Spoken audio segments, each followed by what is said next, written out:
Right sir, TDP నుంచి బొమ్మిశెట్టి మురళీశేఖర్ గారు join అయ్యారు, సిపిఐ నుంచి చంద్ర గారు కూడా జాయిన్ అయ్యారు. ఇద్దరికి నమస్తే అండి. ముందుగా శేఖర్ గారు నమస్తే. శేఖర్ గారు సార్ మ్యూట్లో ఉంది సార్, వినబడుతుందా? నమస్తే. శేఖర్ గారు ఏం చెప్తారంటే, జగన్మోహన్ రెడ్డి ప్రజా దర్బార్ నిర్వహిస్తున్నారు, మీ యువ నాయకులు మంత్రి గారు లోకేష్ గారు నిర్వహించే ప్రజా దర్బార్ అంటే దాన్ని కాపీ కొట్టారని స్టార్టింగ్లో చెప్పారు. ఎందుకంటే లోకేష్ గారు ఇప్పటికి కూడా ప్రజా దర్బార్ నిర్వహిస్తూ సమస్యల వినతి, వారే కాదు కూటమి ప్రభుత్వంలో ఉన్న అందరూ మంత్రులు కూడా ప్రజా దర్బార్లు నిర్వహిస్తున్న పరిస్థితి. ఇప్పుడు జగన్మోహన్ రెడ్డి ఎట్లా చూస్తారు అంటే, ఈ ప్రభుత్వం ఏర్పడ్డ కొద్ది రోజులకే ప్రజా దర్బార్ నిర్వహించే ప్రయత్నం చేశారు జగన్మోహన్ రెడ్డి, కానీ అది బూమరంగ్ అయింది. ఎట్లా చూస్తారు ఇప్పుడు ప్రజా దర్బార్ని? Absolutely correct. జనరల్ గా ప్రజా దర్బార్ అనేది అధికారంలో ఉన్న పార్టీలు, వాళ్ళకి సంబంధించిన ముఖ్యమంత్రులు కానీ, ఆ మంత్రులు కానీ, ఎమ్మెల్యేలు కానీ, అధికారుల తరపున కానీ వాళ్ళు కానీ నిర్వహిస్తుంటారు ప్రజా సమస్యలని. నేరుగా వితౌట్ రికమెండ్ చెప్పలేని వాళ్ళు వచ్చి ఈ విధంగా చెప్పుకొని మంత్రులు కానీ, ముఖ్యమంత్రికి కానీ ఎదురు చెప్పుకొని ప్రజా సమస్యలు పరిష్కరించే ఒక వేదికగా దాన్ని భావించి ప్రజా దర్బార్లు నిర్వహిస్తూ ఉంటారు. ఈయన ఓడిపోయిన ఒక నెల నుంచే ప్రజా దర్బార్ నిర్వహించే మొదలుపెట్టాడు. గతంలో ఆయన 5 ఏళ్ళు ప్రభుత్వంలో ఉన్నప్పుడు తాడేపల్లె చుట్టుపక్కలకి, ఆ తాడేపల్లె కొంపకి చుట్టూ 2-3 కిలోమీటర్ల పరిధిలో ఏ రోజు కూడా కనీసం ఒక చిన్న కార్యకర్తను కానీ, నాయకులను కానీ, ఎమ్మెల్యేలు రాలేదనుకోండి, ఇటువంటి వాళ్ళని ఏ రోజు అక్కడికి రానిచ్చిన సందర్భం లేదు. వాళ్ళేంటి సార్, వెనకాల ఉన్న రైతులను కూడా రానివ్వలేదు. ఆ రైతుల ఇళ్లుంటే వాళ్ళందరినీ ఖాళీ చేసి వెలగొట్టారు.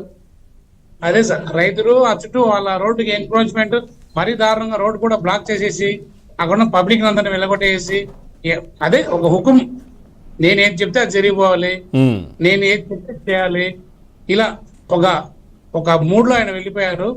నాకు ఇంకా అధికారం శాశ్వతం, 30 ఏళ్ళు నేనే ముఖ్యమంత్రిగా ఉంటాను, ఎలాగైనా చంద్రబాబు గారిని, లోకేష్ గారిని, టీడీపీని నాయకులందరినీ జైల్లో పెడతాను, వాళ్ళు జైల్లో నుంచి బయటికి రాకుండా 10-15 ఏళ్ళు లోపల పెట్టేస్తే 30 ఏళ్ళు నాదే అధికారం, ఒక భ్రమలో వెళ్ళిపోయేసి ఎవరు సలహాలు ఇచ్చినా ఎవరు చెప్పినా పట్టించుకోకుండా ఒక ఉన్మాదంతో ఈ ప్రభుత్వాన్ని నడిపించారు.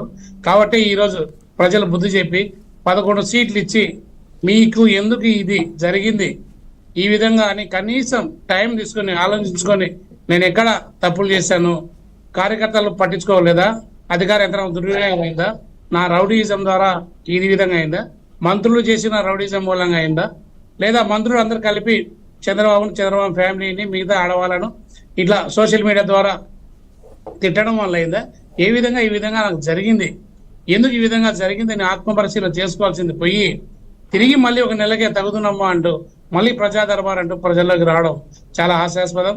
అది కాక మళ్ళీ జనవరి నుంచి మళ్ళీ ప్రజా యాత్రలు పెడతాను, ప్రజల్లోకి వెళ్తానని ఏ ముఖం పెట్టుకుని ఆయన దేనికి వస్తాడో, ఎందుకు వస్తాడో నాకు అర్థం కావడం లేదు. సరే, ఈ రోజు మీరు ప్రజా దర్బార్ పెట్టారు, పులివెందుల్లో డబ్బులు ఇచ్చి, సరే ప్రజలు మీ దగ్గరకు వచ్చి ఫిర్యాదులు చేశారు, మీరు ఫిర్యాదు తీసుకుని ఎక్కడికి వెళ్తారు? మీరు అసలు అసెంబ్లీకి వెళ్ళడం లేదు కదా సార్. మీరు ఈ ప్రజా ఫిర్యాదు తీసుకుని అసెంబ్లీలో చర్చించే విధంగా ఉంటే, మా పులివెందుల్లో ఈ పరిస్థితులు ఉన్నాయి, మా పులివెందులకు నీళ్లు కావాలనో, లేదంటే నిధులు కావాలనో, లేదంటే మెడికల్ కాలేజీలు కావాలనో, మెడికల్ సీట్లు కావాలనో, అనేక రకాల సమస్యలు ఉన్నాయి, మీరు అసెంబ్లీకి పోతే కదా చర్చించి న్యాయం చేయగలుగుతారు. మీరు ఇవన్నీ ఏమి లేకుండా ప్రజా దర్బార్ నుంచి ఎవరు మళ్ళీ మోసం చేయాలనుకుంటున్నారు?